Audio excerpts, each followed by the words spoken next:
Hello and welcome back to the Let's Address It podcast. And ladies and gentlemen, this is the home edition, you guys. I have invited my beautiful, lovely sister out to the chateau to come and just be a guest on my podcast. Y'all may know her as the Ethiopian princess. Y'all may know her as the bald head babe. To the world, please give a warm welcome to my sister of over 20 years, SHANICE. Hi.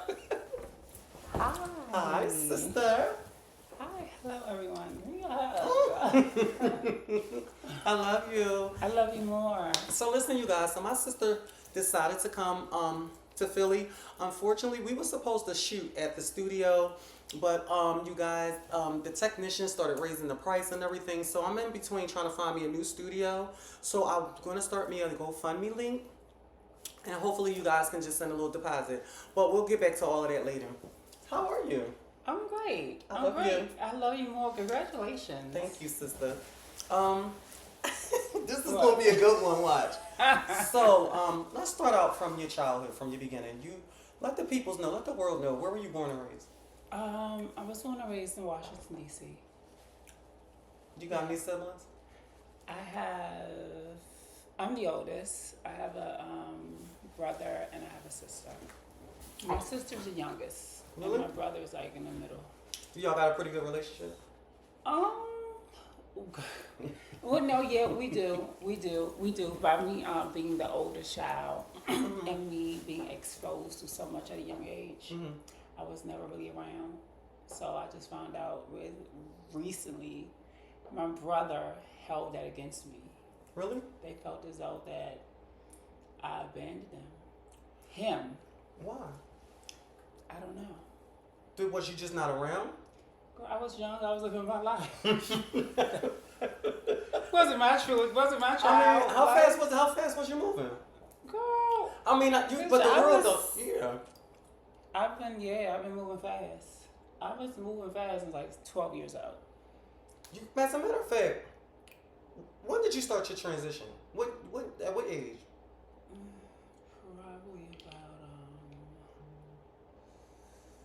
Probably about like 10-ish. 10? Yeah. Bitch, 10? Yeah. I knew it was young for you. I knew it was really, really young for you. I didn't know like 10 though. Yeah, because I started walking balls at 12. Bitch, you started walking balls at 12 years old? So who introduced you to ballroom? I guess I can basically sum it up as just I was always popular. I was always attractive, beautiful. So by that, the girls just drew to me, and it was like I was so young. So a lot of girls was like, "Oh my gosh, she's cute. Let's put her under my wing." So that's how it kind of went there. And then I went, girl, I was in clubs and everything at 12 years old. Really? And it always just gave babe from the beginning. Girl, it was okay. Yeah. Tell the peoples. Let's get into some things. Listen, we're gonna cover everything on the couch today, ladies and gentlemen, because SHANICE has a story. You know, we both lived a really, really life from ballroom to just traveling to all over the United States for ballroom, meeting new people, relationships. Like, we want to take it there. Yeah. So, your first category, was it Film Queen Face? It was runway. It was runway? It was runway. I was small. I was petite. I was so little. I was so Really? tiny. Yeah. But I wanted to piggyback on the question you asked. By me just hanging out with a lot of the young queer folks, young, and just start moving around the cities and always meeting new people. And somehow, I think we were on the stroll on K Street. And that was kind of like the hangout spot for a lot of people, girls from out of town, people from the ballroom. So that's kind of how I was so getting connected to people. What's the little club that's over there? It's like, It was the breast. my first time ever seeing you was on a stroll. Yeah, You remember? I did. You was leaning on the mailbox. Yeah. And I swear to God, I'm going to tell you what you had on. This is over 20 years ago. This is how you know I'm your sister. Oh, yeah. Bitch, I remember me being in D.C. and it was a ball. I was there like 2 days before. Bitch, and I remember Maria Khan being out there. Shout out to Maria Khan. And bitch, I was walking down the So it's about progression, like growing and not being stuck to one place, you know. And for me, I believe like changing my name speaks to the woman I'm becoming, and like just my growth. Okay. You know, what people fail to realize is that your names mean a lot. You know, and Shanice, you know, during that era of the identity of my life, it was a lot of trauma. It was a lot of trauma, a lot of pain, a lot of, you know, insecurities, substance abuse. So it was a lot of things. So me changing my name speaks to the transition I have that has taken place. Okay. Yeah, I mean, most people, you know, get stuck. Like you change your underwear. So you just you change your underwear. So this is just like a fresh start for you. You change men. You change women. Why can't you change your name? Like for me, like I don't like. I just, if I feel it in my heart, that's what I do. I'm gonna change my name. Now I know around the time, you know, back in the day, you got a lot of slack for the way that you decided to have your body. You know. That's what I'm talking about. Yes. You know, so I know a lot of people, and thank God that we wasn't back then social media era. You know. You know, you know. Explain to the people, how did that make you feel when they used to say, "Oh, she's so beautiful, but why she gets so much work done to her body?" You know. See, the thing is that when I got my body done, you know, with silicone expands. You know, so it's just like when you have it, what happens is, fatty tissue grows around it. So like if I'm gaining weight, it just gets bigger. But if I'm losing weight, if I'm fasting, which is something I do a lot, it gets smaller. So it depends. Especially in the summertime, it's small. But then sometimes it depends. Sometimes I can get smaller, and what happens is people, when they saw me, when they was like, "Oh, my body was so big," because I naturally has a small frame. So sometimes they see me, I just made them fasting, or I just made them coming down to get high for a couple of days. But you know, then it's like it's a lot of different things that went into that. Okay. You know, but how do I feel about? Oh, go ahead. Sorry. How do I feel about it? Of course, to hear people talk about you, it's like, it's not a good thing. But again, like I have a platform, so that only comes natural. You know, you have a platform. One thing I realized, people idolize you, then they criticize you. Come on. You know, so learning that is like, I don't take it personal, but I needed that. I literally needed that. Because now I'm in a place like I could just be me, do what I want to do. Like, you're gonna say something, girl. The girls wrote me off that I was dead, said I was on drugs, like smoking cocaine. Smoking crack. They said you was smoking fucking crack, bitch. The girls wrote me off so many. I ain't never heard you doing no crack. Girl, no, I'm talking about when I was a little girl. You know, when I was younger, I hung around adults that used to treat me like shit. Really? Used to treat me like shit, and I got a lot of trauma from that also. You know, care to talk about it? Yeah. So that's the thing that led me to drinking. That's the thing that led me to doing drugs. Okay. You know, then from that I have multiple personalities. Not only that, the name changed because I have multiple personalities. And I really have multiple personalities, but like I was Zola Teller. I remember you was your Zola Teller days, bitch. I was. That's when you had the red, white. You don't know all your little stuff. I was Zola Teller. I was Hannah. I was like, and this will be like my different traits. Like, it depends if I'm drunk, I'm Zola Teller, or I'm high, I'm Hannah, dingy, and violent. So, and again, like, these were my mechanisms for trauma. Like, people will say mean things to me. Girl, this girl spit in my face one time. Really? Like, girl, I used to go through it, because not only that, you know, not only if I was well liked and I was always beautiful, I always dressed nice, but then I wasn't like, everybody didn't have access to me. So say for instance, if me and you were girlfriends and you had another girlfriend, and the fact that, and y'all two best friends, the fact that I wouldn't give her access to me, that would make her dislike me. Got it. You see what I'm saying? So that's how I'm always, and I've always been like this. Your girlfriend ain't my friend, right? True. So I'm just always like this. I'm not for everybody. And for me, as I'm become a mature woman, I've learned that boundaries is so important. And a lot of times in ballroom when they have had what you call it, What? blowouts when they catch me at a moment and I'm going golf. Right? And so you got to realize like them are fruit of a seed. Okay. You see what I'm saying? So, and I say that is because, say for instance, for scenario, when someone do something to me innocently, like I come, you just off the back throwing me shade, off the back mean to me, being disrespectful to me, and at that moment I'm gagging. I don't know how to react to it because I'm so in shock. But the thing, then when I get drunk, I come back. Let me double back. And then they like, oh, she's crazy. Why would she do that? It's like, no, bitch, what you did to me.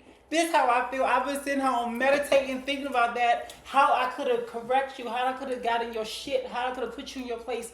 Oh, I'm sorry, I'm cursing. You can curse. Oh, how I could have put in your place right then and there. But that just shows my heart. Like I'm not. Like I'm. We cancers. Yeah, so you know, I don't like. So all of y'all that don't know, me and my sister cancers, we 4 days apart.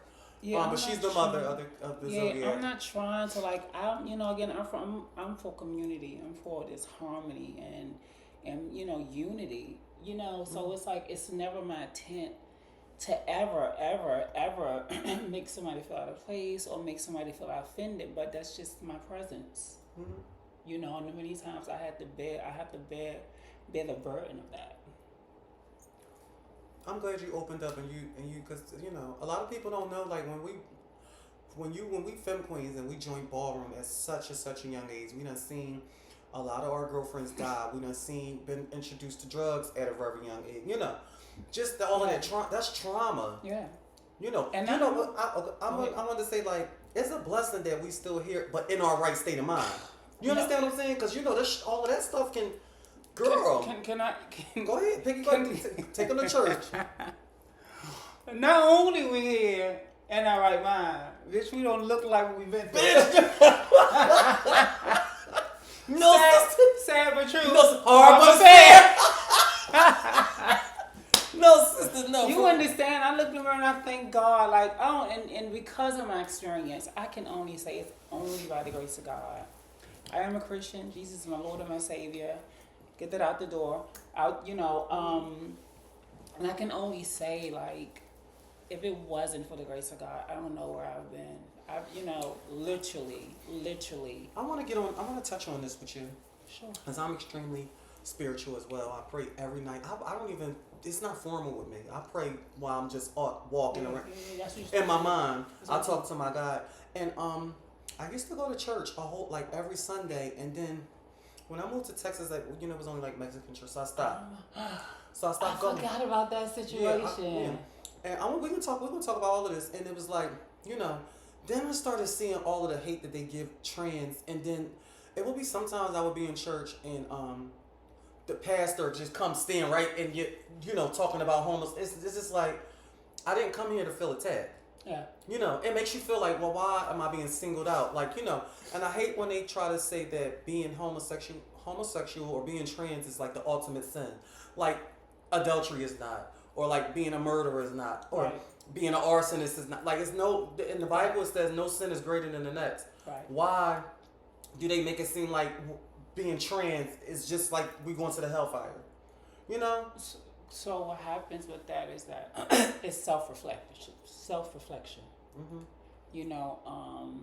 And what I've experienced when I was going to a popular church in New York, I wanted to sing on the choir, and they told me I couldn't. You know what I'm saying? Bitch, I'm in the choir. I ain't say the lead. Bitch, I'm harmony. But when I realized is that what was revealed to me is that I we wear who we are. Mm-hmm. You know, it ain't no closet with us. Yeah. It ain't no closet with us. Like, it's none of that. It's like, this is who I am. This is what it is. You get in. You don't. I'm not here for you. But you also got to realize, when you have a relationship with God, then you know who God is. You know who the Lord is. You know the character. You know the ways of God. You know His word, where He is love. You know, one thing I've always said, anybody, whether it's in trance or, you know, anybody, like, first and foremost, it's about having a relationship with God first. You know, most people go to church thinking that will solidify a relationship with God, and half of them don't even have a relationship with God. They just go to church. They don't have a relationship because someone I also learned. This is why, I mean, you were speaking briefly about when I said that I go out of my way to make people feel good and feel welcome. Because in me and having a platform that I do have, girls in a place, I will go out. I will be out, girl, and people will just be women. The people from the team, like, they will come like, oh my gosh, SHANICE, I love you, and literally start crying. You know, so when I see that, I don't take that for granted. And I say that because most people will only see the God in you, the God that you represent. That's why I always present myself. I always tell God, like, I want to represent you. I want to represent you to people who don't know you. And what happens is, you go to church, they push you away. They push you away from God, and because they don't know God, you know. And not only that, they like, the Bible speaks about having a veil over their eyes. You know, a veil where you literally can't see your own sin, but you can point out what everyone else is doing. It's self-righteousness and it's pride. So then people are far away from God. Actually, pride is the abomination. So they try to say, like, alternative lifestyles and all of, but pride is the abomination. Pride is also abomination also. So they miss all that out. Okay, now that we're talking about this portion, I want to go deep because maybe about 4 years ago, you detransitioned. You know, is you available to talk about this? Babe, listen. Okay. I just want to know what's your boundary. Oh, excuse me. I want to know what's conversation. Okay. Like, I've always been transparent. I've always been transparent because of my transparency and my my vulnerability, and we always going against the grain. I've always had viral moments, just like the cruise ship, right? we gonna get to that. But I was in a place. Again, oh my God, that was such a pivotal moment in my life. It was such an amazing moment because when I was thinking of that, I was thinking of a place of physically. Break that down to the viewers. I'm on my way. Right. I'm on my way. Let me cook. So I was thinking something more physical, you know, but yet it was happening spiritually. It was happening spiritually because, again, I was in Ballroom since I was 12, so I was always around a lot of people, older people older than me. So again, I was always, and that is also how me getting my body done. It's like I'm always taking other people's advice. Tell them, do this, don't do this, do this, don't do this, don't do that. You should do that, you should do that.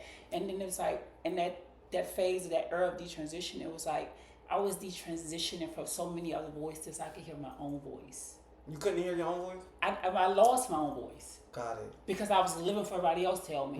You know, so it came a place of just people pleasing and wanted to always be applauded and always wanted to, you know, and actually I wasn't even aware of it. You know, I wasn't even aware of it. And, you know, I was always told that I do things for attention. I'm like, I don't intentionally do things for attention. That's just who I am. But again, it's like for so long, just always hearing other people's voice. And I was remember one day I listened to this gospel song. No, this I'm trying to service gay song. male, this gay male, popular gay male in Ballroom. He told me, he was like, girl, he said you need to go get the bottom. You need to go with your legs. You know, your legs hit down to bring everything abortion. Bitch, I went and did that and got silicone poison. Almost died. Oh, he was telling you to get more silicone. Yes. To come down so it can blend. Yes. Yes. Wow. Yeah, so it's just like when I was young, so you have all these people that you look up to and think they have your best interest, but don't know. And this is why when it comes to me being in ballroom and still, because I was just point in my career in ballroom, like I'm solidified. Like I just, Bonafide. I was just able, I just was inducted to the Hall of Fame. Thanks, Ivernia. So, and because of my upbringing, because I have experienced, I haven't really experienced a negative side of ballroom to the point where it's like gagging, you know? You okay. I haven't. I'm literally I haven't. I'm talking about comparison to other stories I hear from other people. Got it. Detrimental, life changing, you know, right? Girl. Detrimental, life changing. So as far as that, I haven't experienced that, you know. So from what I have experienced and being around such beautiful, iconic women and you know, and some men that just was molding me and shaping me, and I felt the sense of community. So now where I am when I come to ballroom, it's when I come and want to participate in ballroom, I'm always saying like I just want to be the backdrop. I want to be the one to do moral support. You know, just to build the foundation of people that's coming into ballroom when we participate in the house. So having that experience and what I've been through, I'm always like I'm advocating for them. I'm advocating for them, like don't do this, like you know, go to school, stay. We've been there, so yeah. Stay, and again, like you didn't. As far as having someone, and see, this is the difference. You have people who've been through it and came out better. And you have people who've been through it and still are bitter. You know. So again, they was preyed on as they were preyed on when they were young. So now they're old. Now they prey on the young. Come on. You know. So when I want to come back and when I want to do this, that's my intention. Like my intentions are so pure. Like you have a platform. Cancers normally are. Yeah, we have this platform, and I know for sure that so many people take their platform for granted.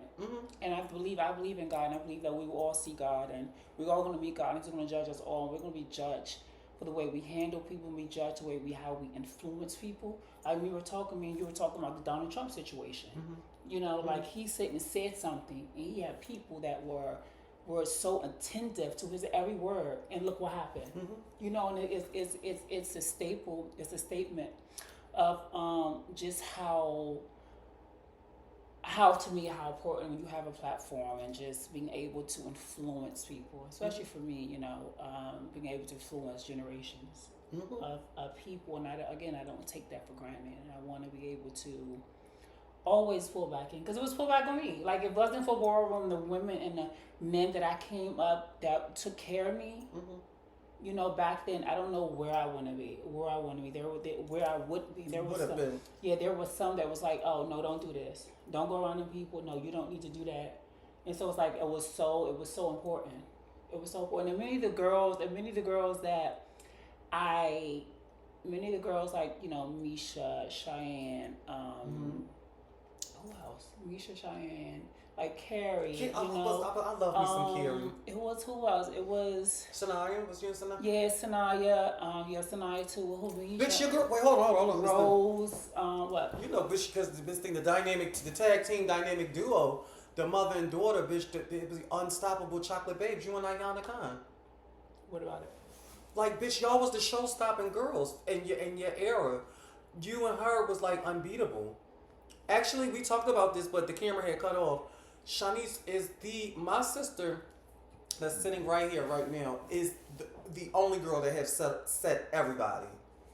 Like, Didi would be the highest paid femme queen face, but you set everybody. You might not be the highest paid because, you know, they wasn't giving out much money back then, you know. 100 they used to, bitch, you know, the girls used to carry for $100 back then, you know. Because the thing, you got to realize it was a sport. It was a sport. So you had, your house was your team. Like they supported you. For me, it was given, can you walk this wall? All I had to do was say yes. And they had you. Everything was taken care of. All I had to do was show up. Come the fuck on, sister, when you the girl. When it comes to hormones, when it comes to getting my nails, my feet, my hair, clothing, everything was always. They made sure you were straight. And again, I was raised different. So this when I walk ballroom, I have to be sponsored. Oh, bitch, the fuck. Well, if you walk, you had to be sponsored. Bitch, I will be sponsored. Well, because they gotta.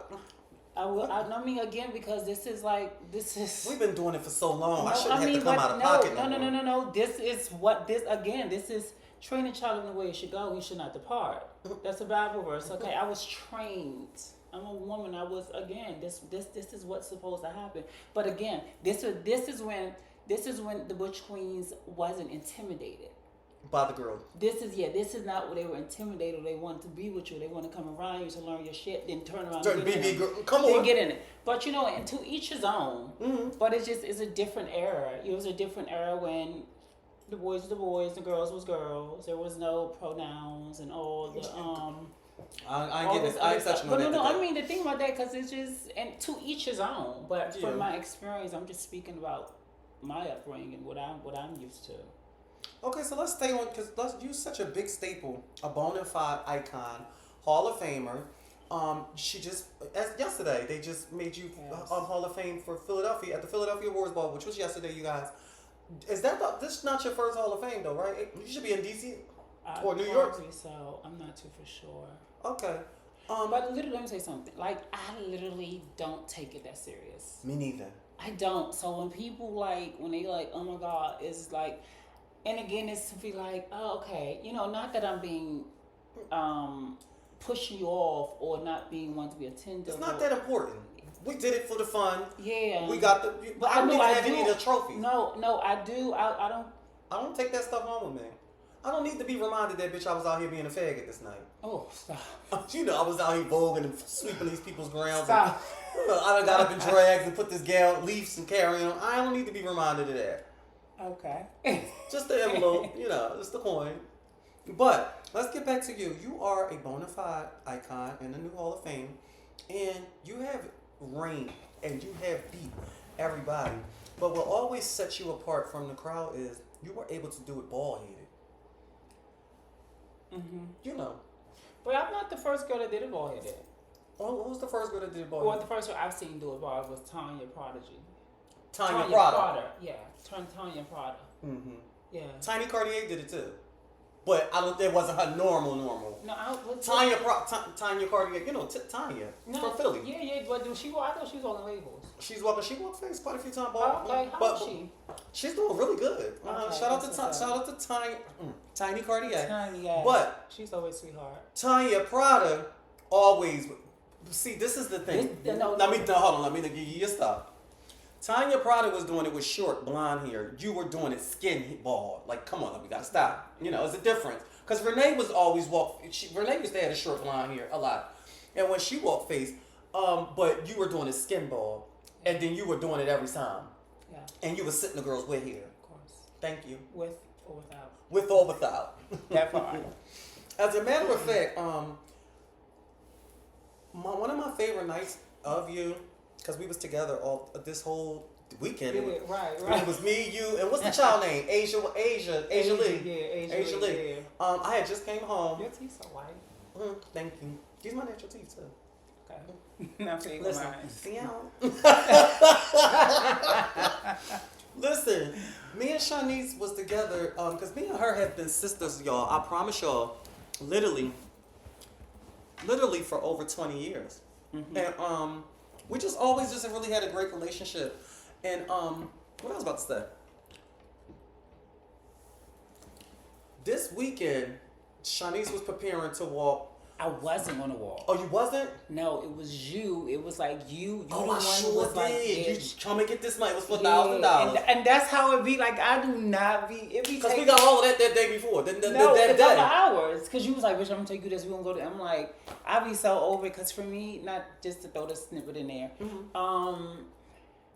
And that's most times I get a lot of sponsorship to walk balls, but they understand like it's emotional. Oh my God, it's like, and not only that, I've been doing this shit over 25 years. Mm-hmm. So it's like the momentum, mm-hmm. like it's like it's completely different. It's completely. So, all right, let me finish the story. So I remember it was the Blonic Ball and it was in Philly, and that's the one. What? Go ahead. Girl, you play too much, girl. I miss you, sister. Girl, I miss you too, girl. You play too much, sister. Y'all, I'm telling you. Listen, I'm glad Go you. ahead. I'm glad you're here, sister. No, because you play too much. But I'm glad. But it was for Wicked Beauty. It was for $1,000. The competition was in the building that night. When I tell you, Oh, yeah. I remember we went and got painted together and everything. We went to the Mac store. Right. Because you had that gift card. It was like, bitch, remember you took me to bed? We went to the body shop and got all the Victoria's Secrets. Girl, we could. Mm-hmm. We got history. Oh, girl.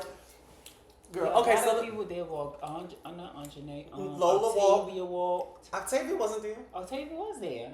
That's Octavia. She had the blonde where she was smoking a cigarette. She had the everybody held black on. She walked. This not the I'm talking about the time when you came down them long white steps. She was there. Lena walked.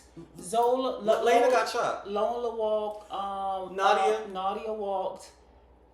I think. Who else with the big name girls though? Oh, Trace walked. Trace walked. I love Trace. I like her too. Like Trace is. I love. Oh, y'all her. cool? Y'all got a relationship? Yes, I call her white chocolate. Really? That's my white chocolate. She on black? Like a spirit? She's very cultured. Oh, really? Yeah. Oh, shout out to Trace. She's very cultured. Overall Mother Gorgeous Gucci. Shout out to Lola, my favorite girl. Gorgeous Gucci. Overall Mother Gorgeous Gucci. And bitch, when you came down them steps, bitch, and you was bald headed, girl.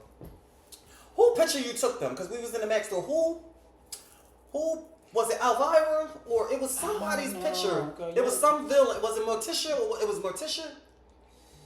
I don't remember. Anyway, you. And I wasn't even gonna do it. You was like, girl, come in. And she got all of this together that same day, y'all. And the thing like that, when I do it, just flows so easy. People like, girl, come on. I'm like, I don't feel like it. I don't feel like it. And again, people look at it like the money value. Yes, the money value is dope, but you know, for me, it's like peace. Mm-hmm. Like peace. Not only that, being in that environment, I'm so used to being in an environment. Being in an environment, being in that environment can be a trigger for me. Mm-hmm. You know, stuff because it's. Let me say, because Shanice, you are 4 years clean now from all substance. Yes. So that's a blessing. That's a milestone. Congratulations on that. That's really a big thing. Also, I want to talk about the fact that when you decided to like take off and detransition, what made you say, you know what, I want to do this again? It wasn't it wasn't a point of doing it or not doing it. Mm-hmm. You know, it wasn't. It was like I was on a spiritual journey, and there was no resistance. Can you break that down for the viewers? There was no resistance. Like, for instance, I wasn't going against whatever needed to happen. You know, if it happened, it happened. If it didn't happen, it didn't happen.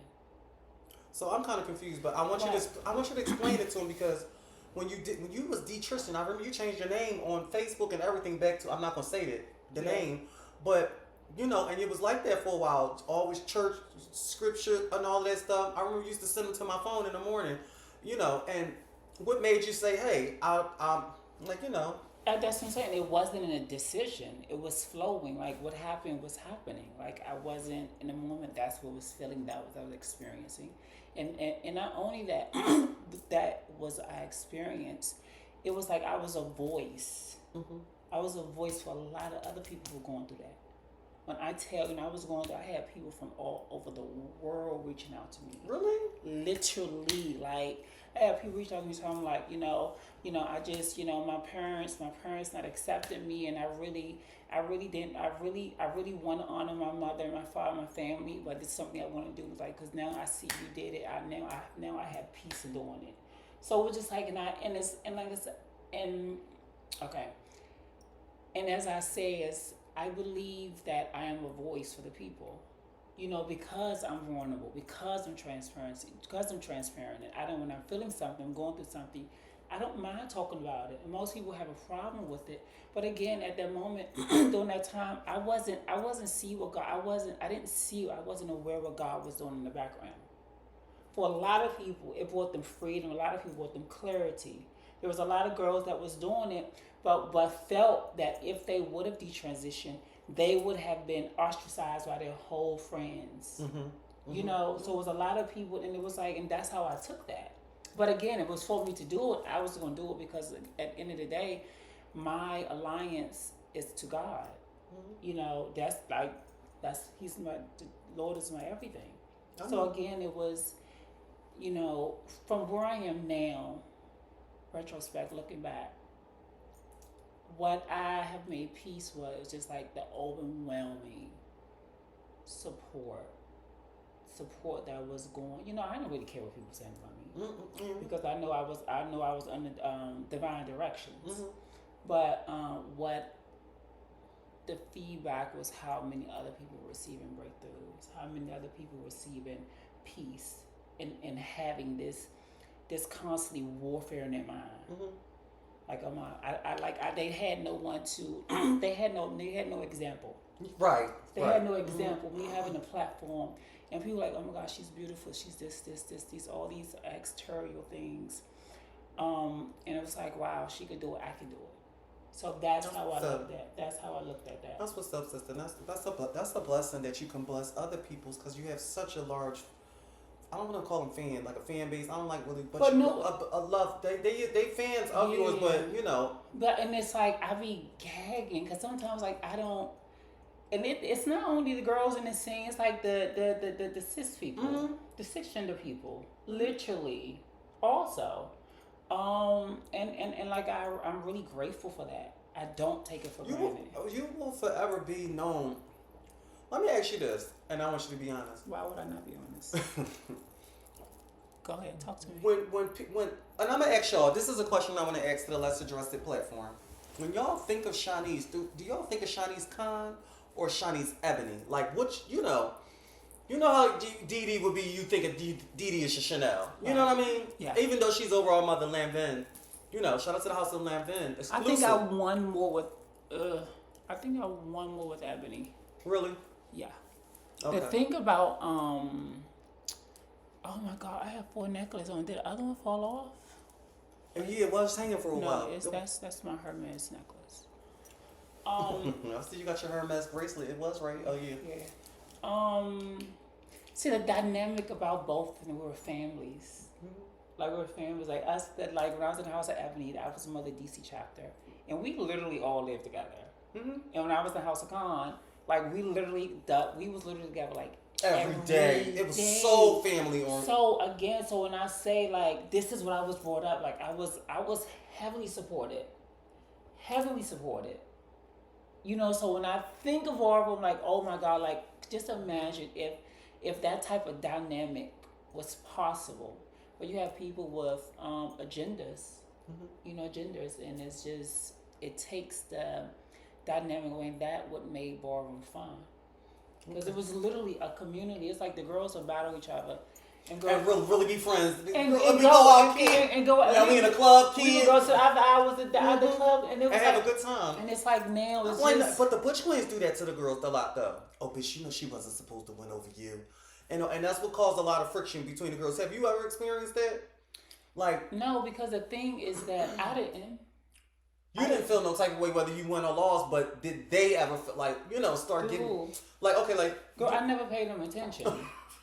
Like, I never paid them attention. Like, girl, that's on you, your problem. Go get yourself together. Like, that has nothing to do with me. Right. Girl, this is a competition. Like, you know? And you leave it at... You leave it typically I leave it on the floor. floor. I leave it on the floor. Like, again, and as I was saying earlier, like, I have boundaries.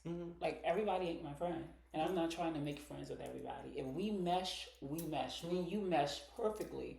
And then the type of people majority that I just get along with. Like, I don't have time for the fake shit, the phony stuff. Like, I'm not forcing it. And you and you know when someone is genuine. And it's like someone just wants to be a part of, as Kia would say, social climbers. Yeah, that's real. Social climber, because they want to be around the it girls, be in a photograph with you and shit like that. Yeah, they do stuff like that. So since we actually talking about houses and stuff right now, shout out to the House of Khan. Shout out to the House of Ebony. You started a new venture a few years ago with my brother, who I love dearly. for many years with Jason, the Icon Hall of Famer. And can you please tell me about that experience from the beginning? Like, how did it started out? Like, a beautiful thing. Like, can you talk to the viewers? Well, first of all, I don't call people looking for them. They call me. You know,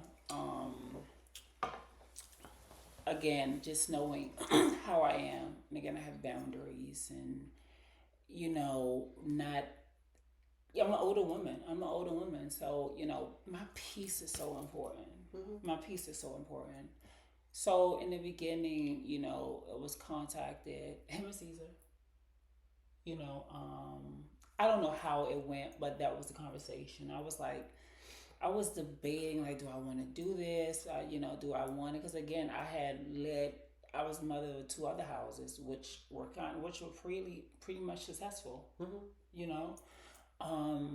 Until I decided, because of the transition thing, I decided to step away, mm-hmm. just to focus on my spirituality, my mental, emotional healing.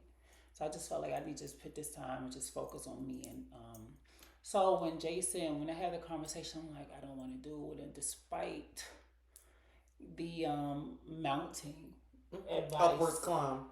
No, the mounting, the overwhelming advice to not do it with him. Oh, break that down. I was just told, don't do it, Jason. Don't do it. But then again, I'm always I don't benefit of the doubt, No, the fact that me and Jason always had a fair relationship. We was on triangle together. Mm-hmm. Oh, I forgot about that. So me and Jason always had a good relationship. It was never anything. But when you come close, it's sort of like having What's the rolling? The numbers at the bottom? Yeah. Okay. It's sort of like having a marriage. You take 2 people who just hung out, and then it's all of a sudden, we live together, we're married. So it's a whole different dynamic. Mm-hmm.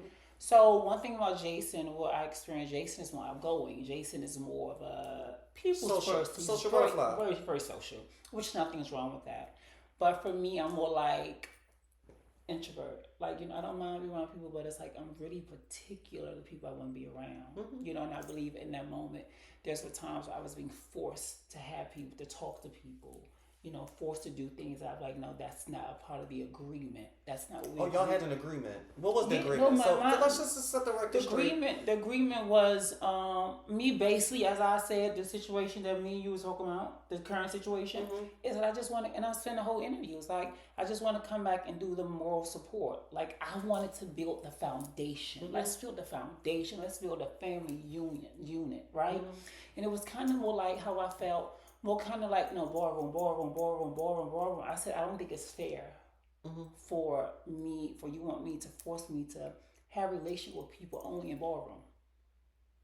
That this is supposed to be, a house that we are joining, that we come together and build. You see what I'm saying? I was I wanted to be able to get them know them personally on my time. Oh, not on your time. Okay. Right? Mm-hmm. So even with that, I'm okay, cool, that's fine, whatever. But it was just a lot of stuff that was happening that I wasn't aware of. We don't really have to go into the details. Yeah. But it wasn't that I wasn't aware. So we're not, and it was we made this big handbook, and there's a big, rules and regulations, basically, all 75%. Not gonna say, it ain't gonna give a percentage, but a lot of stuff wasn't being upheld that was created for us having such a successful brand and being able to build this thing, which was an amazing thing. Mm-hmm. We both had people who don't walk ballroom wanted to come back. People who wasn't in ballroom wanted to come to ballroom. I believe it was something that could have worked out, but again, there was pride, there was ego, and there was a relationship, mm-hmm. that when a lot of emotions. And y'all both outspoken. I'm assertive. Girl, you better get out my face. I'm playing around with you. I'm assertive. Again, you got to realize, I come from a traumatic background. I can't just allow people to run over me. You know what? I think, and I'm going to take part of the blame why y'all don't speak. Who? Me. Because... Why who don't speak? You and Jason. We haven't spoke. Girl, let me cook. Go ahead. my attempt to try to make y'all talk, I think it did more damage than it did good because it happened on Bigo. No. Yes, it did. No. That's the last time y'all spoke. I mean, because we haven't seen each other. If I was to see Jason today or tomorrow, I would speak. Oh, okay, because So he do love you. I mean, we was talking. go ahead. We was just. Remember I told you that me. It ain't record. Remember, but I was like me and Caesar and Jason was on the three-way call just like a few weeks ago, and bitch, they was running down your resume, and that's how because I knew I was about to get an interview. I needed. Yeah. And Jason really was speaking highly of you, and I always asked him like, would you y'all need to fix this. I told him that before. But he still speaks very highly of you. He said, bitch, I'm always going to love her. Yeah, I think that's just like, and I always say, like, when Jason always say we're married. Mm-hmm. Like, we're married. Oh, like, no, but Jason told me, talk to your sister, talk to your wife. But the thing about that, it was just like, again, we come from a place of being around each other, but not really knowing each other. It's a different type of thing. So again, if you look at people closer to you have Caesar, you have Caesar, you have oh my God, Kenyon, you have Chipper, Kevin. Mm-hmm. So you have them, so they literally know the girl. Child, Jason didn't see me at my worst. Jason, we was on set on Triangle. Mm-hmm. Jason is seeing me, child, like literally ready to catch a charge. Mm-hmm. So he knows, like that's like we have had moments where it's like he was able to calm me down. Mm-hmm. So I just think in the midst that truly Jason was in love with someone that I'm not going to speak on that, but I don't go there. I think and literally, I think that that's what that was, and I was so hurt. I was hurt because, literally because I just realized what we had built. And again, and it was really a beautiful thing. Like, and then it was still built up the momentum. And not only that, I realized the people that looked up to us, they were hurt. They were crushed. Right. Mm-hmm. So I'm like, Jason, you can't just put this aside. Just close the house, you mean? I mean, yeah, everybody, Jack said something, Caesar said something, everyone was saying it was such a beautiful thing. And it's like you have people who came to the house who wasn't welcome, like money. Mm-hmm. And money or something. I know. So, and a lot of people. I remember when y'all walked down in Atlanta with the house of Montclair walk, and I think y'all had the afros. Yeah. I thought that was just a sickening thing because y'all looked good. Y'all knocked it out the park. It was a beautiful house. Yeah. So I mean, things happen, so I don't want to stick here for too long, but Jason, I'm going to need, whenever you see my sister, that y'all give each other the biggest hug, and y'all don't have to have a long, drawn-out talk right then, because it's probably going to be somewhere in a public setting, but, in life is too short for you to have a long-time friend, somebody that you started a union with, and that now there's just nothing. So I don't think it's nothing. We don't run the same circles. Right. So I see it was like, okay, well, we work in the same store, we live in the neighborhood, or we intermingle with each other on a daily basis. That's not so. Mm-hmm. So I'm sure. I mean, it's never no shade. It's never no shade with me. Like, I'm happy. I'm at peace. I'm healed. Okay. So I don't. So that was so. This is another thing that happened interesting, and as of late. We was on a cruise together. And we had a wonderful time. The food was great. But you got into an incident on your cruise ship. And I know a lot of people didn't know what happened because you never spoke about it. You gave a general post, and basically it's not none of y'all business what happened. And I was there I wasn't there at that moment. I was in the room because I was on my way to come down there with you. Can you explain to people now that the dust has settled, what happened? What happened is you're not going to play in my face.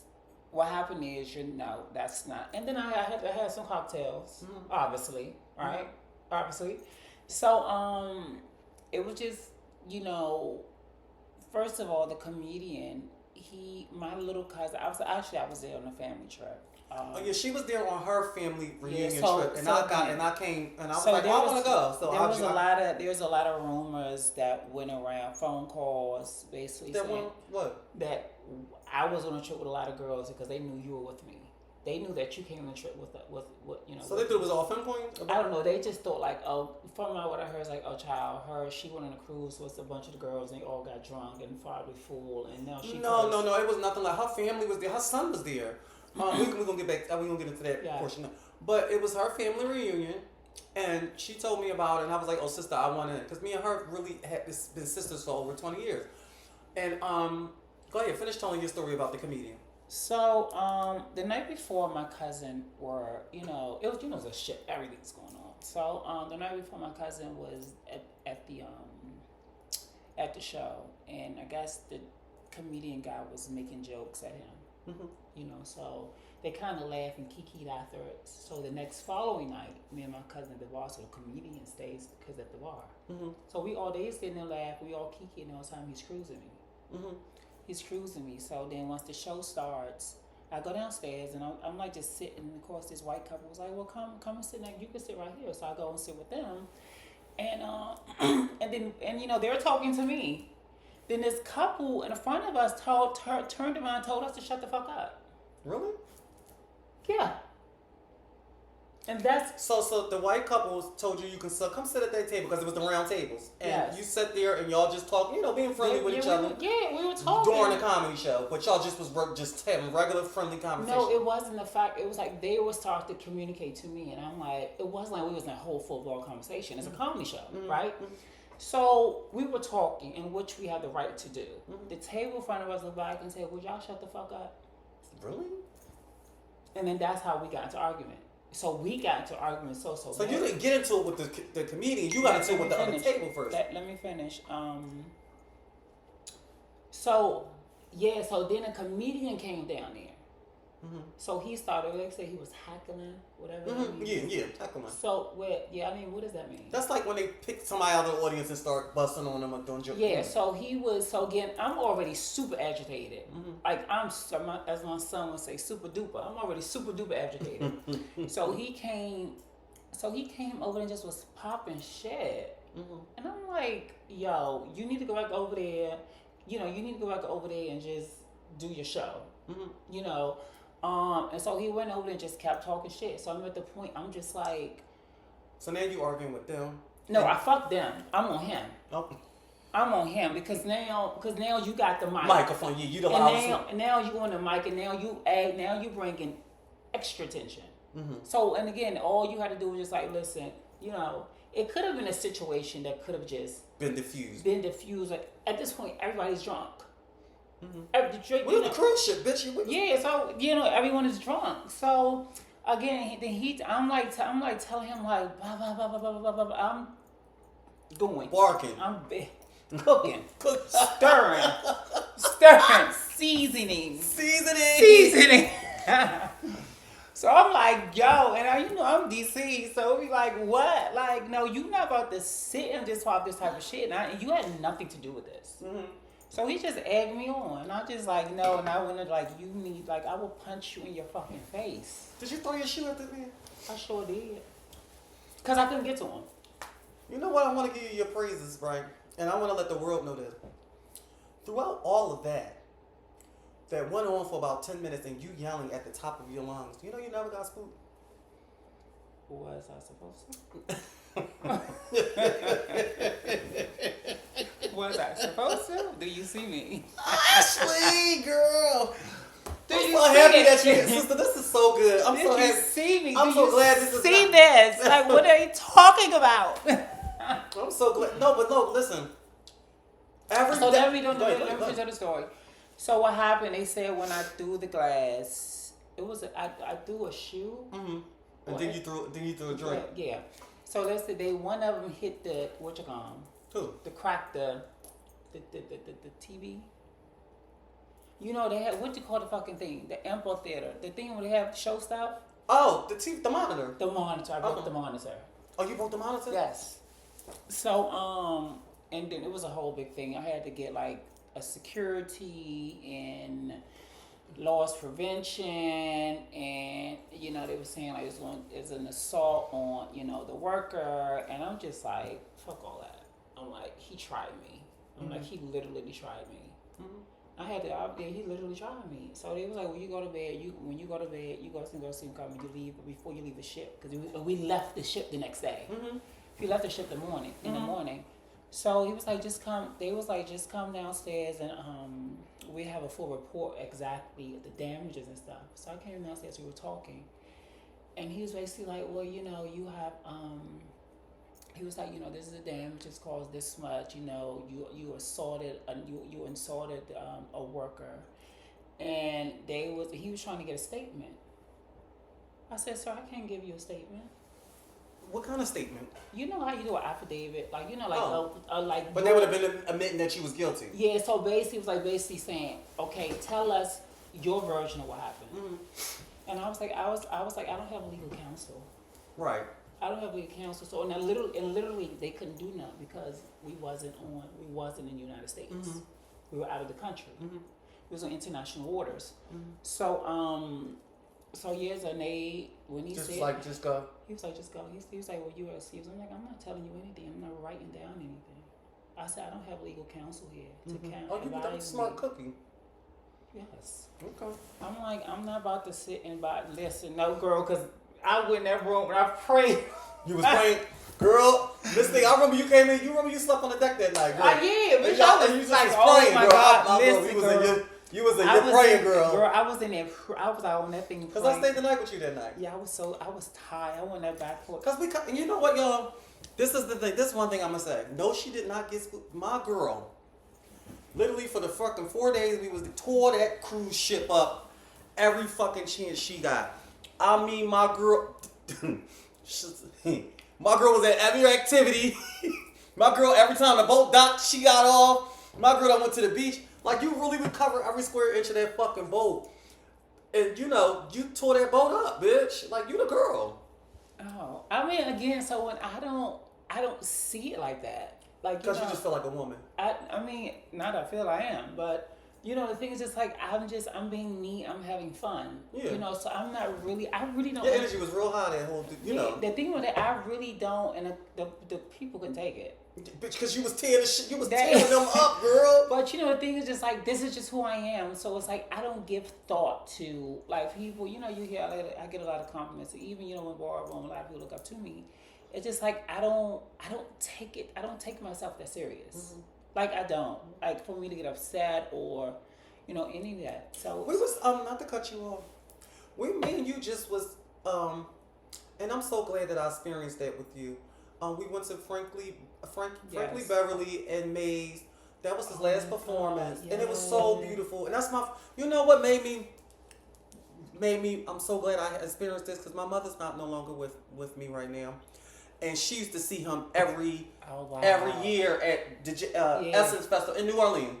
Wow. And her and my grandma would dress up in all white, and I just always wanted to experience that. So when you said, "Sister, I'm gonna be in Philly to go," and you got the ticket, you know, I just thought that was beautiful, and we tore them up. My girl, you got pictures from this night?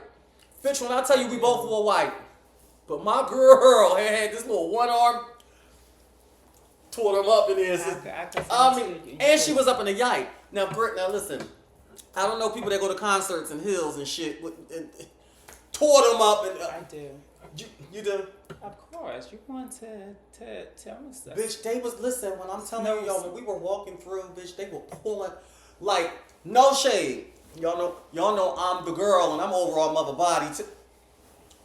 I couldn't do nothing with her this night, y'all. And I'm not just saying that because it's my sister.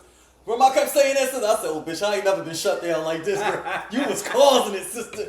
You know, they normally, when I come through, they normally be pulled. Girl, you packed me up that night. They wasn't like, everyone was pulling on me. They was pulling on you, girl, from like, damn, God, can I take? It was, like, mayhem. Like, I mean, even the cunts was, oh, girl, you tore that, you shook that whole arena, bitch. But you know, again, when my upbringing, like, I've in DC, you know, how I can describe my style, it's like very the 80s and like the 70s. Hollywood glam, old school Hollywood glam? Yes, like, I would just give me a pair of tights and a little top and a 6-inch pump. Bitch, the way you, because you know, she got, we got so much stuff to cut. Because she got, okay, so my... Let me see my God. You got it? I forgot. How was it? What? Oh, Come on, buddy. Yeah. So, sister, how many years has it been? What? Are you trying to say? No. I'm just trying to get comfortable. Okay, so how many?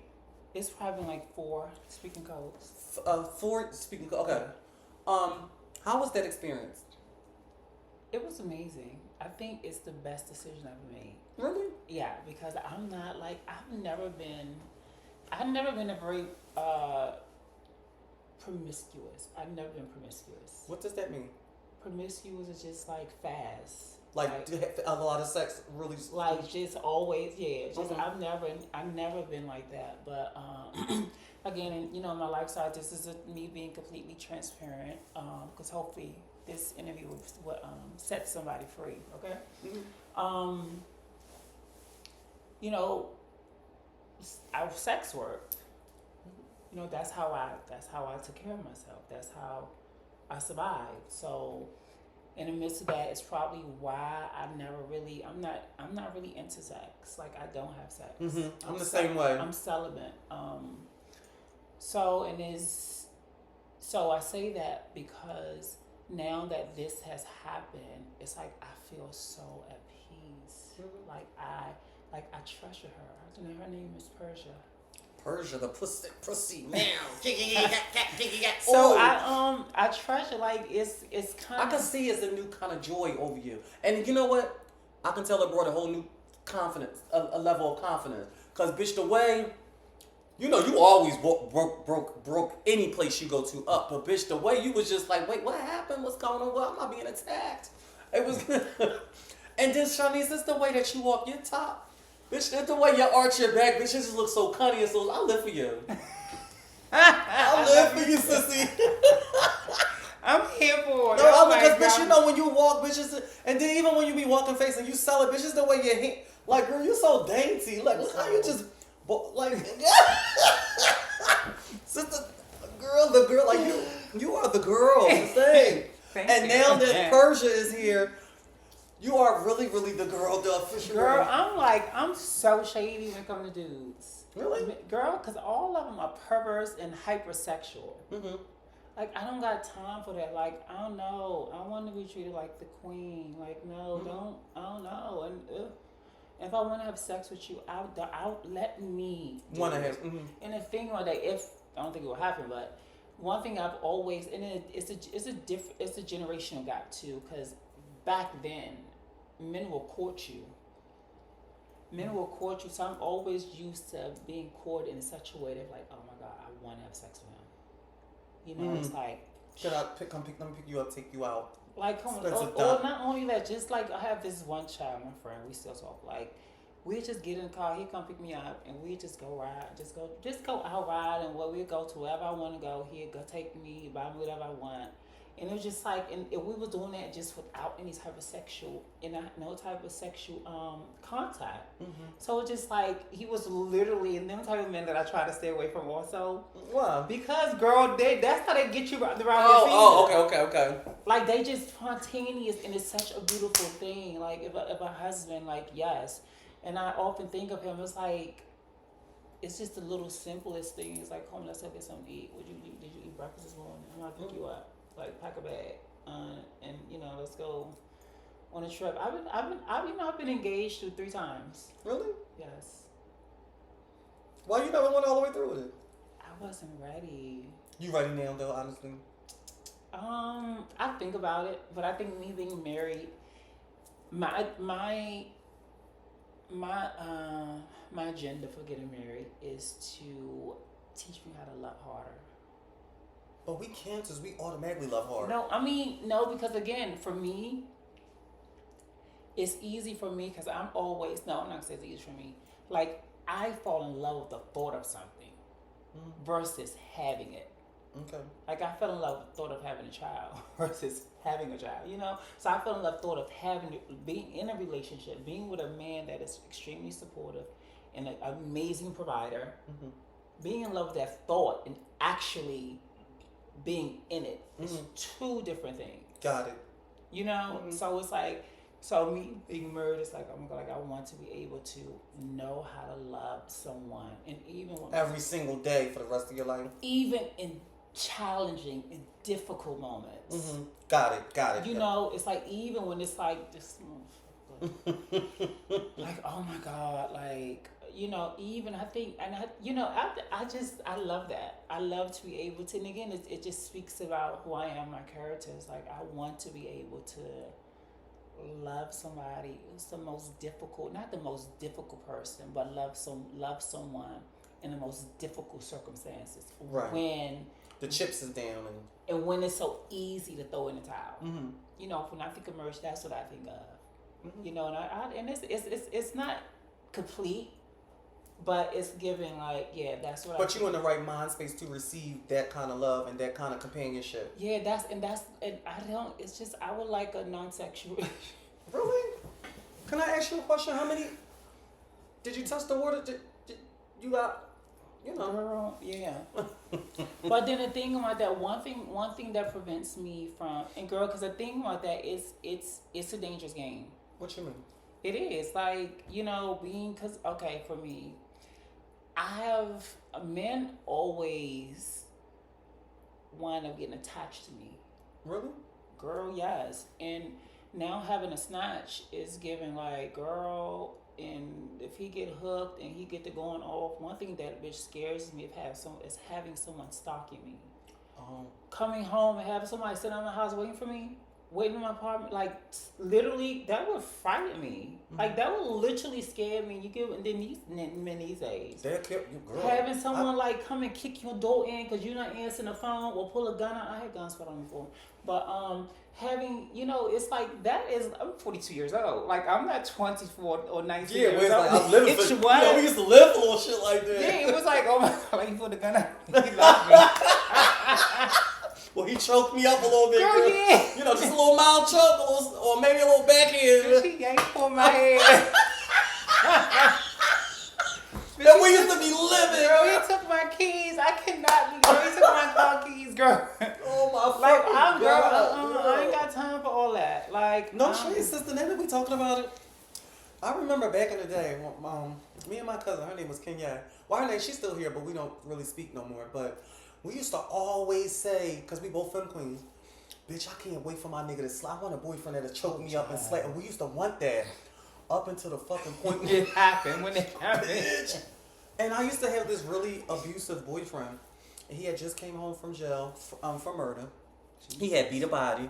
And his name is Jihad. And I was his first girl. And he was real big with body, really hype, overly masculine, always aggressive. And he got my name real big. It say Sexy Lexi real big across his chest. And he let me top him. Oh Jesus. You know. And he used to beat the shit out of me for no reason. And he was big, when real muscly, and he used to just punch me. I remember one time we were in Maine, Portland, Maine, working. I was working, he would come with me. And I remember he punched me so fucking hard, bitch. You know the cartoons when they see ding ding, you see that white light, them stars? Yeah. Bitch, and my eye shut instantly. And he used to do really crazy stuff to me, like answer the phone, like didn't believe it was clients on the phone. And my phone ring, he'd be like, "Hello," but he the train. I'm just really crazy. And I remember the last time he hit me. We were in Philly. We was drinking. We went to like a play pool. We went to the casino that's in Valley Forge, and his ID had a crack in it, and they told him that, you know, wouldn't slide through the machine. They were like, "But we gonna let you in." And he started going, "Why?" Because I'm black. Because we in a white neighborhood. I'm like, babe, just calm down. And he like, well, y'all doing that because I'm black. So now the cops, the state troopers, is say, now you gotta go. So we end up getting in the car, and he said, "You supposed to have my fucking back." And he said, "Bow, bitch," across the seat. And I think at that point I had enough. So I had got straight, bitch. You know, I'm a tough cookie. But I never used to hit because I just didn't think I could beat him. But that, I got on top of him and was bow. Bitch, all I know. It was giving Tina and Ike. Yeah, it was giving that. Because I used to be scared of him. Like, he used to beat me out my sleep and everything. It used to be very bad. And he used to tell Yeah, I went through some dark times with this boy because I couldn't leave. Like after he beat me, he would say, "Now sit down, just lady." I couldn't leave the room. Like it was really bad. Now lay in there and go to sleep. I couldn't like get no tissue to wipe my nothing, and nobody knew about this. It was really really bad. And anyway, long story short, I'm on top of him punching him. The state troopers opened the door up and they pulled him out the car, and I was saying, "Yes, please, just take him." And I was like, "Just let me drive off, officer." I was like, "I don't want him to get locked up," because I know he had just beat a body. So I know, because he was on parole. I was like, "I don't want him to get locked up. Just please let me leave." And he can let him leave at a different time, And baby, 5 minutes later, they came back to the car. They was like, "You can go ahead, miss, because he got a warrant anyway." That's the last time I seen him. But I had prayed the night before that. I was like, "Lord, please take him out of my life," because I'm going to tell you my prayer. It was like, I'm going to kill him. I knew I was going to kill him. Because the way he used to beat me out my sleep, I was going to wait till he was asleep and him. And I knew it. And I prayed that, funny how, this is how I know the Lord loved me. Come on, and he's real. And he's real. Because I prayed that night, a few hours before, I said, "Lord, please take him out of my life because I'm going to end up killing him." Right. And and that happened. I haven't seen him since. And that was over 10 years ago. I still haven't seen him. And and for me, and this is why I don't, when it comes to boys, I run away from them, because you never know what the fuck be up with them. A lot of them practice witchcraft. And not only that, and half of them You think boys, they can practice witchcraft? Fuck, they do it more than women do. You think so? Let me tell you something. You know what witchcraft is? I used to do it. Anytime I used to look at her like, I used to say this is voodoo pussy. Huh? You used to say what? It's voodoo pussy. That's not witchcraft. You saying you got voodoo pussy? No. Life and death in the power of your tongue.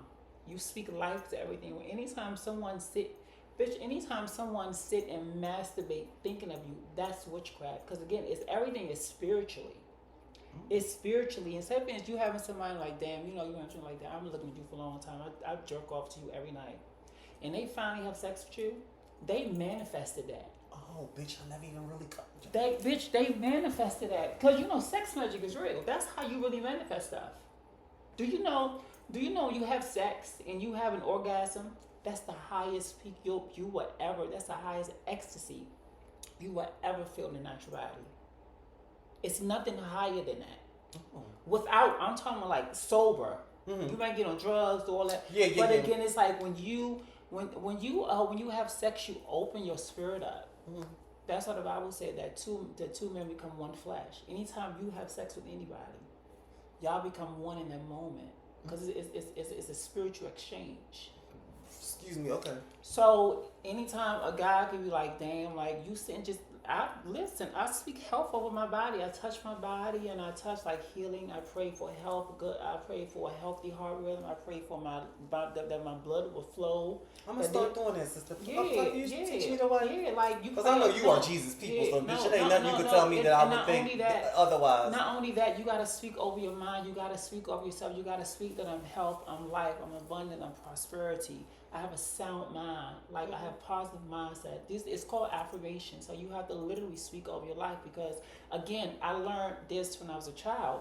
If you don't know your own voice to speak over your life, you start to be in tune with more other people speaking over your life. So you believe who they are. You believe what they say about you than what you say about yourself, because you're not saying anything about yourself. Come the fuck on, bitch. It's gonna be one for the books. We got the Ethiopian princess on the. I love you. Yeah. This conversation is so good, and it needed to be had. Yeah, and so again, when you talk to yourself, you're like, "Damn," like even when you look in the mirror, like, "Damn, I look good." Mm-hmm. Like, so literally, you're speaking life over yourself. You're speaking life. This is why it's always even when you don't feel bad, you gotta say say you look good. The Bible said, call things as not as though they were. Mm-hmm. So even though you may not have that $1 million, you start speaking it like it's $1 million in my bank account. Like, I'm financially abundant. This is what you constantly. I'm a sponge right now. Yeah. So this is what you do, and not only that, write journaling. I started doing that, sister. Do you do that? One of my sisters, SHANICE. Her name is SHANICE as well. Imani, I love you, Imani. We just started speaking again. I just seen her this weekend, but she's very, she's a Cancer too. We a few days, no, she's a July Cancer, but she just told me last night in the car this is the most powerful thing anybody ever told me, because we had stopped speaking for like about 6 months. Nothing really too bad, but I need to really get this story out. When she got in the car last night and I was like, I missed you. You left me like when I really needed you. She said, bitch, you don't need nobody but God. She said, you can love me. She said, you don't need no nigga. You don't need me. I'm your best friend. You don't need nobody but God. You put him first. You go through your walks through life with him. And everything else will follow. And I just thought that was like, for her to say that, and she was like, I miss you. I'm your friend. I will always be your friend. But don't ever say you need me. You need God. Yes. And it just made me like, when I was on my way home, I just kept, and I had texted her, and I told her, I appreciate you telling me that, because that's some real bitch shit. Yeah. I've never heard nobody talk to me like that, you know? Yeah, you know. And she was right. Because he's been working in my life, sister, because I was in a very dark space. Not only that, you know, that this is your spiritual awakening. Mm-hmm. You know, after losing your mom, like, we come awakening, because even after I lost my mom, I'm sorry to hear that. No. But you got to realize also in that area, the detransitioning part, I lost my mom. My mom died in 2013. It was like between 14 and 15. I was experiencing that. And what, you know, I felt a disconnection to the world. It was like the woman who brought me into this world. It's like the disconnection I had to this world was gone. You know, so in that you realize that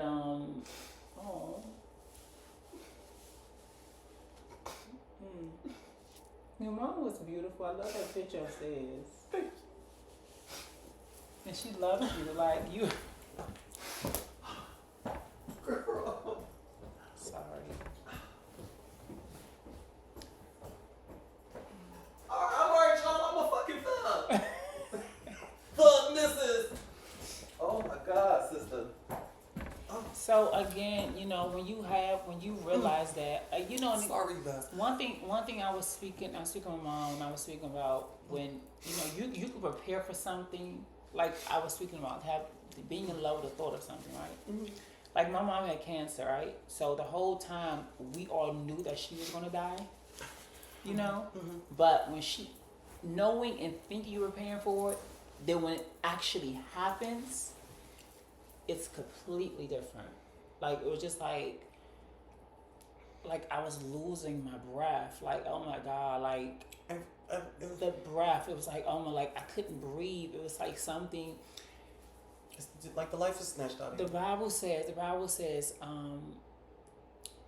what is it? Oh, death, where's your sting? Oh, power, oh, grave, where's your power? Death is stung, didn't it? It was a stinging, like you couldn't discern what, but it was like literally, it was burning. It was like it was a hurt. It was being crushed. It was being lost. It was like being confused. I'm gonna tell you, your mom had cancer. God rest her soul. Y'all knew it was coming. My mom was playing cards one night, happy, drinking. You know, my grandma's house, they play cards and stuff. You know, peanut, all that. I've been over there. Yeah, right. You met my mother. I forgot. Ain't my grandmother. Yeah. So she went from that to her having a headache the next day, go in the hospital, and die an hour later. Jesus. So she had substance poison. So I didn't have no time with her. I didn't know none of this was gonna happen. Right. At least y'all had time to be prepared. Right. Was she in the hospital like sickly or? Well, what happened was, my girl. I don't want to make you. No. We can talk about it. I'm gonna tell you how. When my dad came in, this was 2021. It's COVID. When he came in and he said, "Your mother," and I looked up and he said, "Your mother didn't make it." And instantly, you know, I said, "Where's she at?" Because I needed. You can't tell me that. Yeah, so I went to the hospital. And the lady was, you know, the nurse lady was walking me back, and I was like, "Wait, just wait, give me a second. Let me slow walk. Let me walk, like, and you know." And I seen her, and I just remember me just like, I just collapsed and like on the ground, and I was just sitting there, and I was gone blank. Jesus. Like I felt like an empty shell. Like it was like an out of body. I felt empty.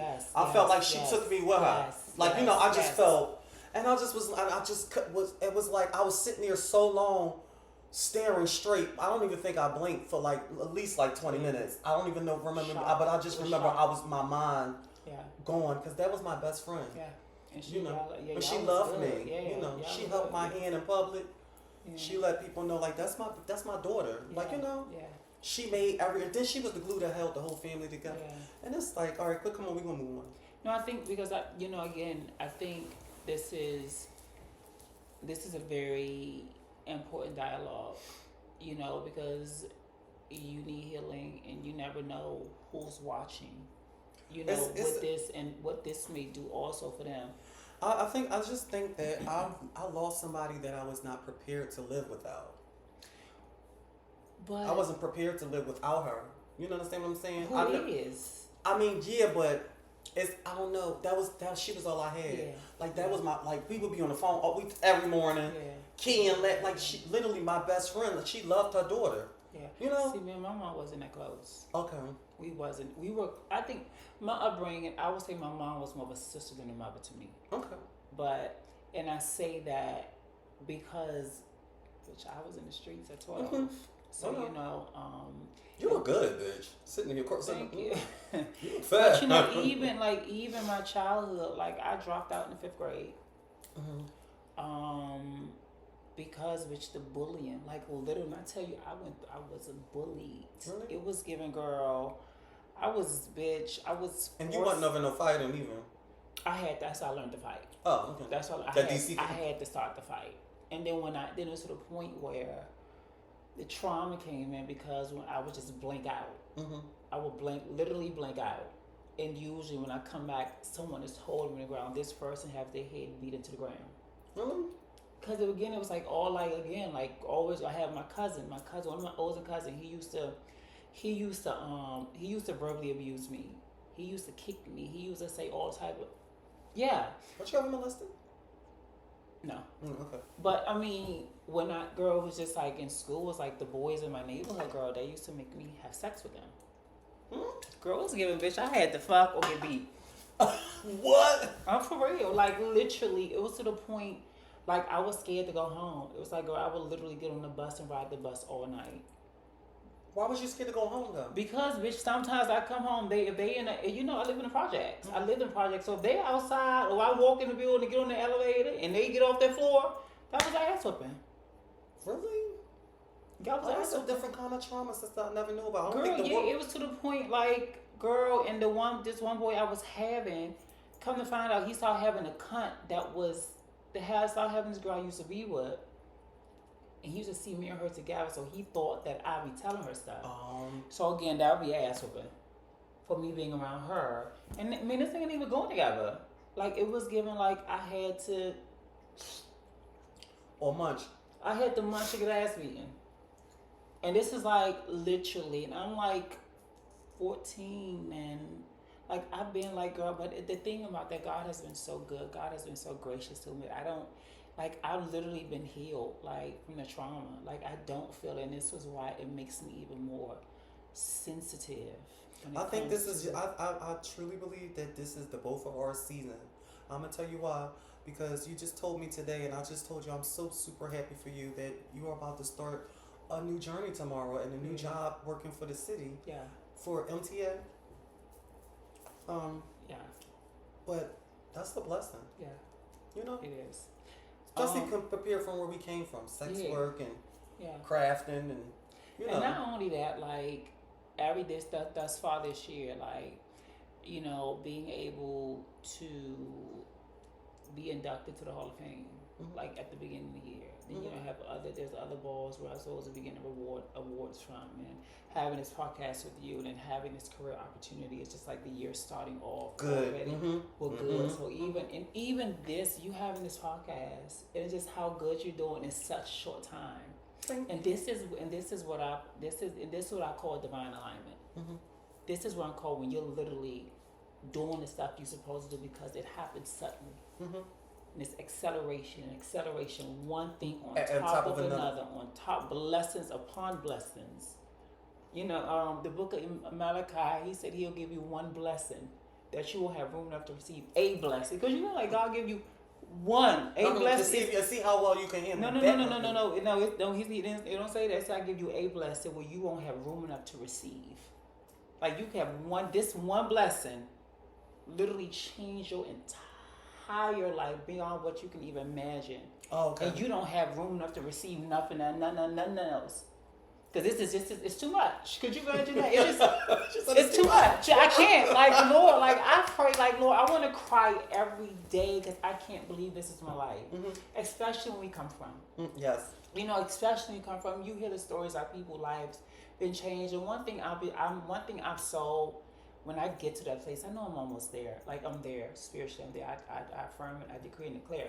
But one thing I think my biggest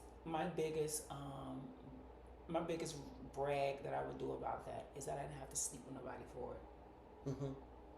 Like literally, like that's one thing. I'm like, I used to hate having to do that. I hate sex work. I hate it. Like, oh my God, I hated it. The money was good, but I hated it, and it's just like God. It's something that takes some getting used to. And the thing like that, and what you know, everybody, like the girls. What happened is now when I. You know, and again, I'm another place other girls are, but I'm like, back then, that was the only option. You know, they don't understand that. That was the only option because we didn't have name changes. Not only that. You couldn't even get a job being trans back then. Not only that, like you have so many opportunities now. They are blessed. You have and not only that, you have many girls who are literally doing the thing. Mm-hmm. You know, like kicking doors down, like creating opportunities, like really doing it. And so I applaud them in that, but it's just like you're in a place where you have just so many opportunities, and I thank God that I'm able to be aware of that. Was to receive them. And receive that the right way.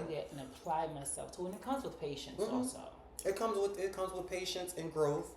And if I would have had this opportunity years ago, I probably wouldn't know what to do with it. The Lord makes stuff happen when you ready. Come on, amen. No, but that's what I just told you. This is your spiritual awakening. Mm-hmm. I'm receiving, and I'm thankful. This is a place where you are coming to. He's increasing you. He's enlarging your capacity. And when you pray, also, one thing I pray, I ask God always to increase my capacity, because what I don't want to do is get to a place where this is my season of Rehoboth mean a broad place, and I don't have the capacity to handle it. Okay. You see what I'm saying? Mm-hmm. Like, say for instance, you know, you were the lottery or something and you win $100 million, but you don't have the capacity for that type of money. Mm-hmm. You know? Mm-hmm. So like in this even with this, I'll make the capacity. No, because again, I know what you're saying. Even with this, it takes a capacity to do this. Like, girl.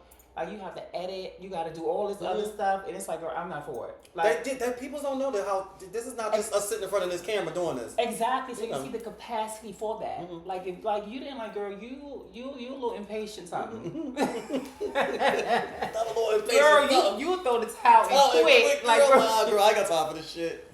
Module Gag Caesar just was telling me just the other day on the phone. He was like, "Bitch, I'm happy, bitch. I'm gagging. You still going at it like every week, like." He's like, girl, because I know you the big, like, and I was like, it's making me happy. Yeah, it's awesome. It's you know what? Since I've started my podcast, I've been in a wonderful space. I haven't had a dark, and I'm not going to have a dark, you know. Speak it. I'm going to speak. Yeah, I've been so good because it's making me. I have a purpose. Like before the podcast, I would just be in the house and get high. Or like, you know, at least 5 times a week. And then when I wasn't, I would be sleeping. Yeah. You know? Now you barely sleep. Because you're busy. I'm busy. Because you're productive, right? Because you're productive. You get to go out. And then last year, I started a job because I was doing a campaign for Come Out. And then it was like, bitch, I ain't had a job, a real job. Right. Yeah, so it was like the Lord was doing his big one. Like, bitch, for me to not to have a job, you know, I'm a hustler. Yeah. So for me to have a legit job with a paycheck, it was like he put me in motion. Then the podcast right after that. Then I was on MTV, right? Like, so he's been doing his thing. And then I was able to meet a wonderful gentleman that's in my life named Alvin. Shout out to Dr. Alvin. He's been just really, really good to That's me. what's And up. he came. I asked the Lord, like, Lord, please help me with my podcast. Just like whatever kind of because it come out of my pocket, and I'm still in the be having to do my ones and twos to get Yeah. and he just helped me out in so many ways. Like all our conversations. You got a chance to meet him as well. I love you, Alvin. But anyway, long story short, I want to just point out the fact that while we are alive, sister, I'm gonna tell you that I've seen something that's really, really a big blessing to you as of late, and that's your son. I've seen you first. The boy is so adorable. It's so respectable. He's real bad though. When you want to. Yeah. But I got a chance to meet him on the cruise, and he just was just the most adorable thing. And he loved his mommy. Look and see how you just lit right up. Can you explain how that feels, please? Tell you, look in the camera and give it to them. Hello, and welcome back to the Let's Address It podcast, part 2, with the sit down with the beautiful Ashley, aka SHANICE. You look good, bitch. You guys, listen. Me and Ashley just came back from eating. What do we have? What did you have? So listen, we had a taco salad with shrimp. She had vegetarian. It was supposed to be a vegetarian quesadilla, but it was just a sauteed mushroom quesadilla. It didn't taste like nothing. It was just And then I had some burrito tacos. So you guys, where we left off at was we were talking about the love and the joy that's coming over you lately. Now that you have your son. Yes. And like he's bringing you joy to your life. Yes. Look, you lit right back up again. Yes. And that's a good thing. Can you tell your tell viewers how did that situation come about? Well, first of all, as I said before that, I'm a woman of prayer. I am a Christian. Jesus is my Lord and my Savior. I do believe in God, and God does answer prayers. Prayers does work. And especially when you do it from your heart, the core of your heart. Earlier you said something about when you was in an abuse relationship and you made a prayer from like, Lord, I'm at my wit's ends. If you don't intervene, it's gonna go crazy. So for me, that's how it was for me. In the place where I'm at, I'm doing like a lot of healing, mentally, emotionally, healing from traumas, and that comes to like really seeking God and reading the Bible and doing a lot of fasting. My prayer was like, what I can say, there's a lot of people in general, but most, girls and the people from the community, right? That had, I'm not gonna say, but people, I'm gonna keep it general. People have a lot of childhood trauma, and as I briefly spoke earlier about my childhood trauma, and I knew that I needed healing from that. So my prayer was like, Lord, I want a child, and I want a little boy. And me having me having a little boy, raising a little boy will be a chance for me to heal from my child wounds. So it's just like me, I'm able to like be the parent to him that I didn't have. I feel you because I always pray for a boy too. I wouldn't want a girl. So so it's like now that I have him, and it's just our relationship, like it's so amazing. And he tells me like at least 12 times or even more, they like how much he loves me. Like we could be laying down, and I'm in the midst of getting comfortable and starting to share our story because I think it's so interesting. It's really it's really really interesting, and it's really challenging also. Like we were watching a movie, or we could be going to the store, or I could be cooking. He's just like, I love you so much. Really? It's just like he just. And I know that just sends you. And I'm like, I love you too. He's like, I love you more though. And I'm like, I love you first. So we play this game. Yeah. We play this game. We played this game with this love game. And it's just like God has given me that. Like it's like a chance of me healing myself, the things that I needed when I was a child, that my mom or my dad wasn't emotionally mature to give. So now that I'm an adult, and I realize like if I could have just had this much support, if I as a child, I know what I lacked in my childhood was we sort of talk about earlier, like speaking into your life, speaking over yourself. Like, I know I could have had that when I was a child, like my mom or my dad or somebody in my life would have been told me, like, you could do anything you want to do, anything you want to put your mind to. Like, what do you want to do? Like, and how to nourish that. I didn't have that. Like, versus like go to school, or what do you want to do? Or how can I support you in doing that? Or literally something like come home from school and being forced to do my homework. I never had to do homework. Really? Oh, yeah, because Yeah, so it's like, and again, not only that, it's just like my child, like I didn't have a childhood. You was forced into adulthood instantly. Instantly. I was forced in the door, I was forced in the door, so I never had a childhood. Like at the age and mentally, I'm in a place where I'm starting to have more of a mature mindset. And because when you deal with trauma at a young age, that kind of sets you back. But also us girls from this experience, we kind of live ahead of time. So we age in dog years. Yeah, so I'm 42, but I probably got like 60 years of experience. But you had that 60 years of experience before we even turned 21. That part. So I can just tell he brings you joy and he keeps you grounded. And he fulfills me. It's fulfillment now. Yeah. So it's just like, and again we was talking earlier about I'm so for the softer life, the soft life, and you really don't know what being soft. And when I say soft, I mean grace. Like, and I always tell you, like, show yourself grace. And even me, like, I have to pat myself on the back, because I didn't give up. As many times I wanted to give up. As many times I just want to say fuck it and just go and just do whatever I need, just do whatever and not really counting the cause.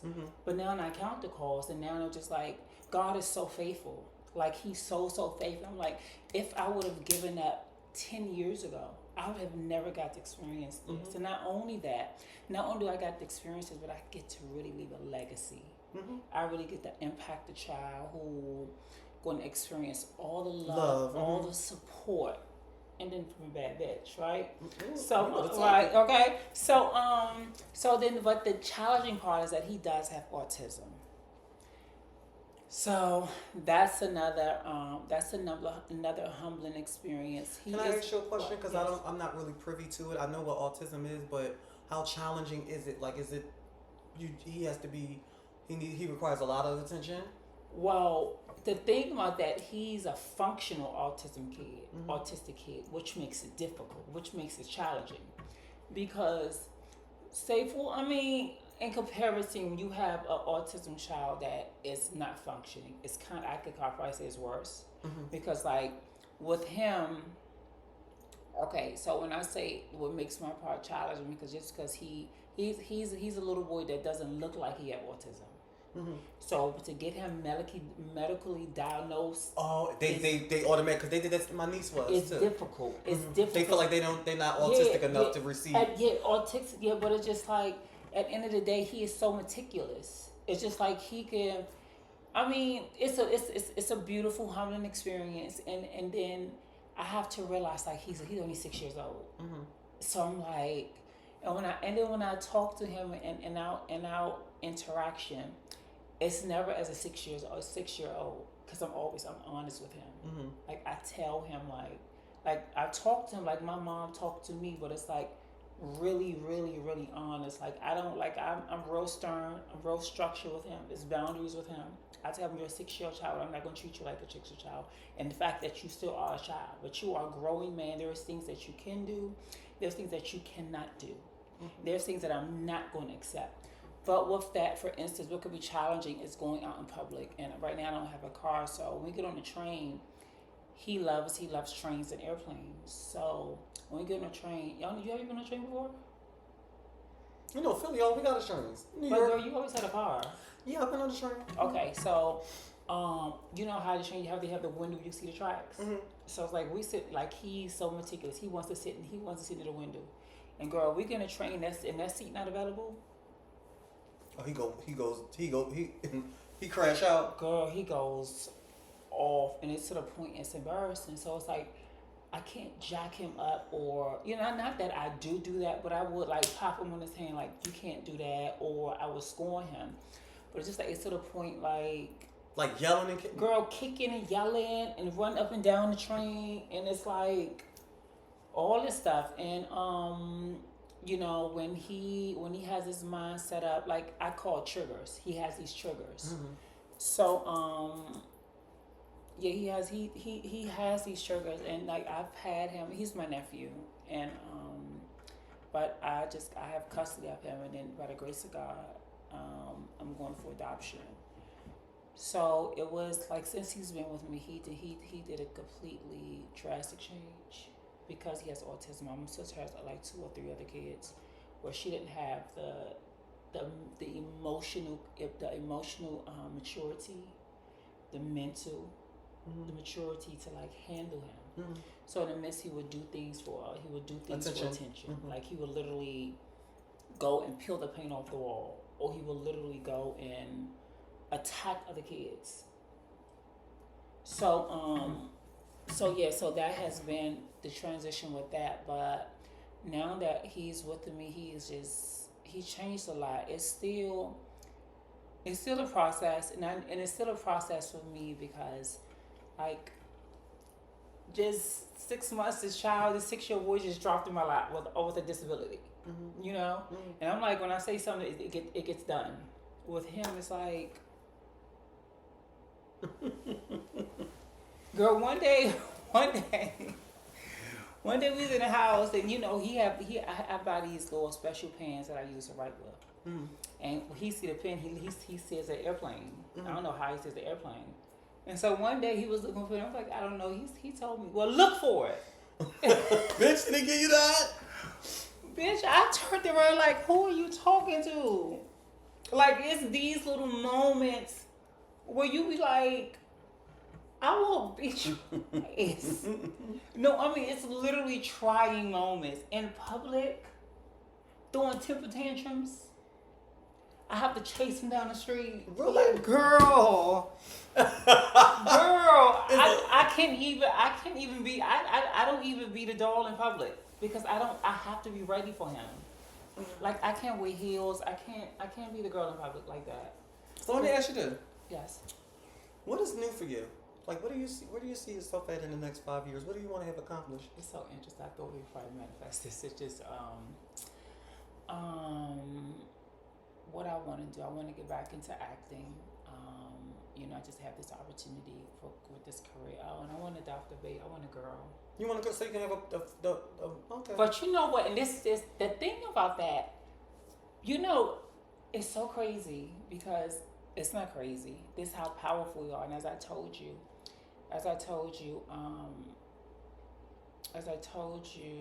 them speak stuff into existence. We speak stuff into existence. I remember when I was 5 years old, I told my mom that I would do this. That you would be a girl? I told her I would have my change. Oh, really? My mom said, excuse me, what are you talking about? Like, this was like back in like early 80s. Really? I remember telling my mom that, and I didn't realize how powerful I was. Like, I literally would sit and meditate. I didn't even know it was meditate. I didn't even know it was visualization.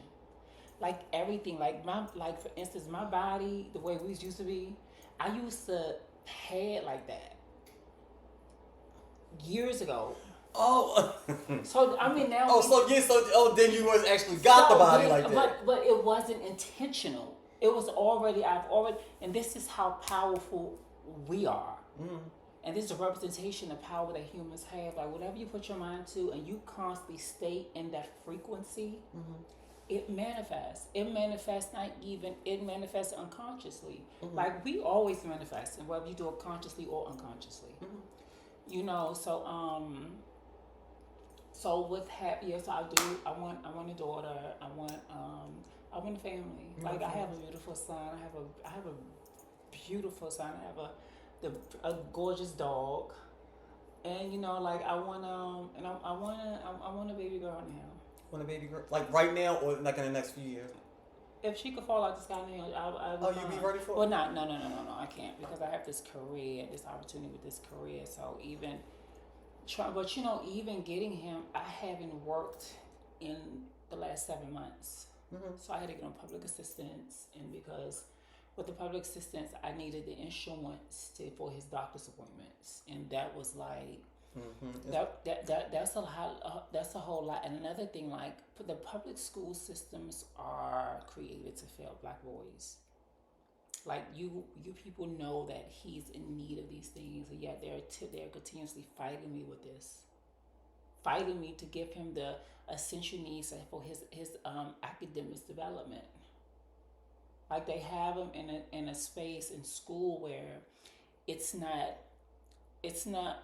fundamental for his development. You know, like he needs a hands-on special needs. Like yes. Not so much of handicap, but he needs extra attention. Yes, and it's like and somebody to be patient that's trained to deal with that. And what happens is when too much is going on, it triggers him. Like we go to a family event and it's too many kids, there's too many people, it triggers him.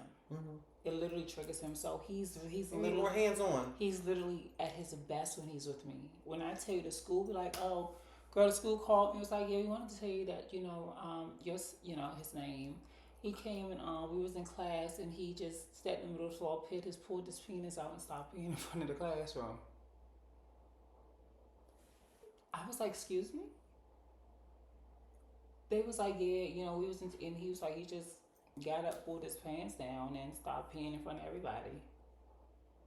I said, no, he wasn't. She was like, yeah. And it was just like, and it's like, girl, what he mean? He's the most sweetest child. But it's just certain things that trigger. It's like them triggers, like the little moments. It's just like the shit that I hear when he does when he's not around me. I'm like, no. And now I tell the school, I'm like, oh, y'all gotta record this. Y'all gotta take pictures because it's just y'all saying this. So when I bring this to him, I have nothing to reference upon. Yeah. So how can I redirect him and say, oh, what you do in school? And he say, well, oh, I don't know. I don't remember. But in the pee situation, I asked him. He was like, guess what he told me? What? Because I had to pee. Bitch, so I'm going to do it right here, girl. I said, why did you go to the bathroom? He was like, because they wouldn't let me. I said, are you for real? It was just like, well, he is such adorable. Like, he's the most fun little boy. Hi, you guys. Well, let's address it. I was going to do like a question and answering thing, but since we're not live, I can't do it. But I'm going to tell you thank you, sister, for coming up here. Sure. Listen, y'all, before she goes, she brought these cookies up here for this thing. Now, y'all know I'm a foodie, right? These cookies are so motherfucking good. Excuse me. If y'all ever come across these cookies and mistraded to that Joe's like that, make sure y'all get y'all. How much is that? Like $5? No, like $2.50. Really? Yeah, I love pumpkin. Really? Like, pumpkin is really good for you. Like puree and everything, and good for your dog too. Really?